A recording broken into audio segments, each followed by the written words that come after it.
তো গাইস আজকে আমরা বের করতে যাচ্ছি নতুন চাইনা বান্ডিলটা। अभी मजा आएगा ना भिड़ो। তো আমরা সবার প্রথমে যাবো ক্যারেক্টারটা নোব একটা ক্যারেক্টার নিতে হবে। সেই ক্যারেক্টার নিয়ে উড়াধুরা স্পিন মেরে দিব। ক্যারেক্টারকে আগে ল্যাংডা করে নিব। ক্যারেক্টার আগে জন্মদিনের পোশাকটা পিন্দিয়ে নিতে হবে।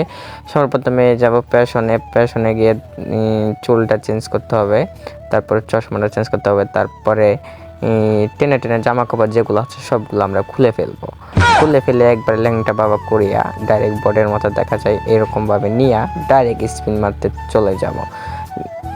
তো শার্টটাও আমরা বাদামি পেয়ার থেকে টেনে খুলে ফেললাম।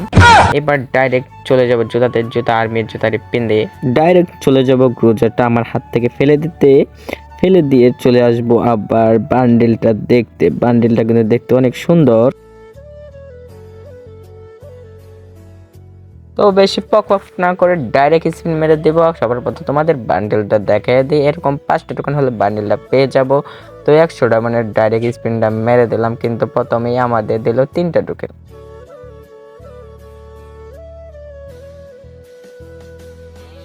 এটা কি হলো না? 3টা না, মানে আরো টোকেন পাওয়া যাবে। সর্বমোট কি কয়টা টোকেন হয় আর কয়টা টোকেন আমরা কত ডায়মন্ড বেঁচে যাই।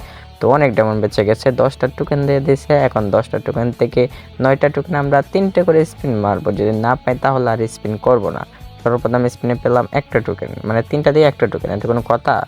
আচ্ছা, আবার একটা স্পিন মারলাম, এখন দিল ফার্মাসি স্ক্রিন, এটা কোনো কথা?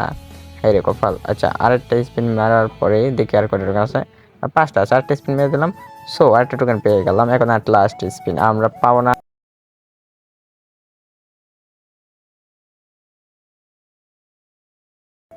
এই বান্ডেলটা বার করা আমাদের মতো মধ্যবিত্ত ফ্যামিলির পক্ষে সম্ভব না। যারা টাকা পয়সা আছে তারা এটা বের করতে পারবো।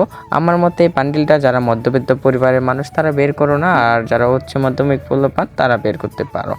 তো আজকে ভিডিওটা এই পরিমাণ। যদি ভিডিওটা ভালো লাগে অবশ্যই বলে দিয়ে যায়, আর ভিডিওটা কোথা থেকে দেখছো অবশ্যই কমেন্ট বক্সে বলে দিও, আর লাইক দিয়ে সবসময় আমাদের পাশে থাকবে। তো থ্যাংক ইউ গাইস।